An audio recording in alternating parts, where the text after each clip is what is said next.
It is God's eternal plan that the first teacher of every child should be its mother. She is the one who has hovered over the child during its infancy, when its mind was as yet incapable of grasping ideas, instructions, precepts.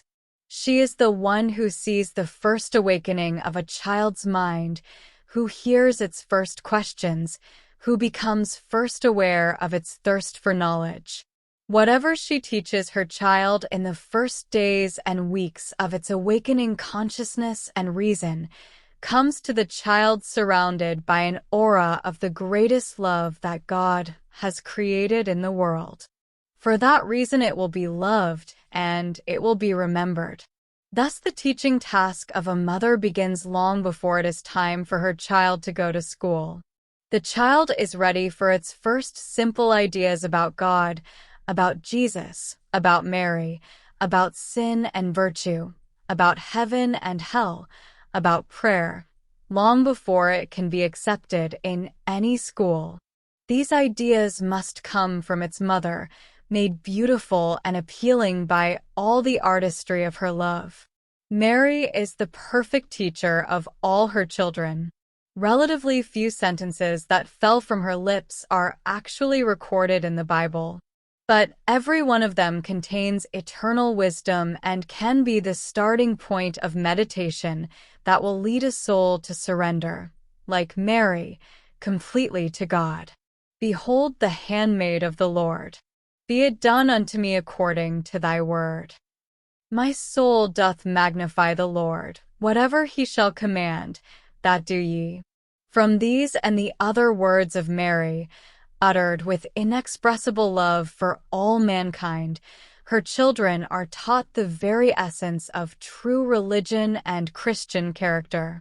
A mother is a victim for her child through sacrifice. The only perfect and complete test of love is sacrifice.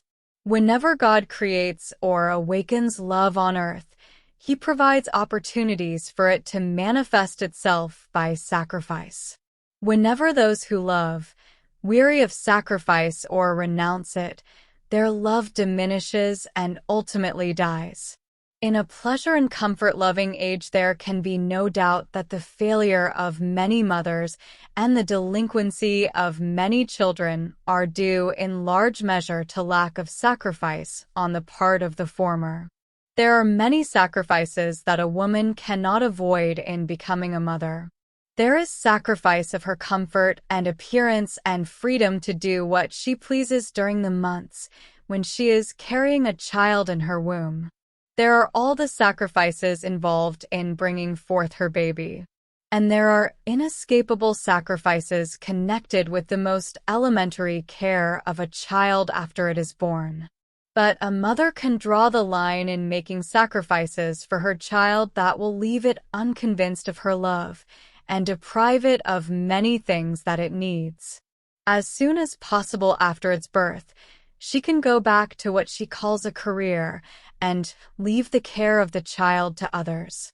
She can rebel against sacrificing time-consuming pleasures and amusements for the sake of her child. She may have money enough to hire others to do the things that a mother should do herself because a mother does them best. The good mother may at times feel that the burden of sacrifice required of her is a heavy one. She may even feel a nudge of self-pity now and then.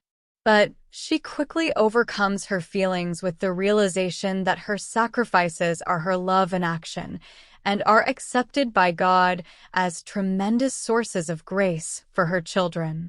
The perfect mother, from the viewpoint of sacrifice for her children, was Mary. She accepted a stable as the birthplace for her child. She uncomplainingly took the role of an exile in Egypt when a jealous king sought to murder her child. She saw him grow up to be hated and hunted by the men he loved. She stood beneath his cross and watched him die. No word of complaint ever escaped her lips. She knew that her sacrifices would be fruitful for the salvation of her children. An excerpt from the CTS pamphlet, What a Mother Must Be, by the Redemptorist, Father D.F. Miller.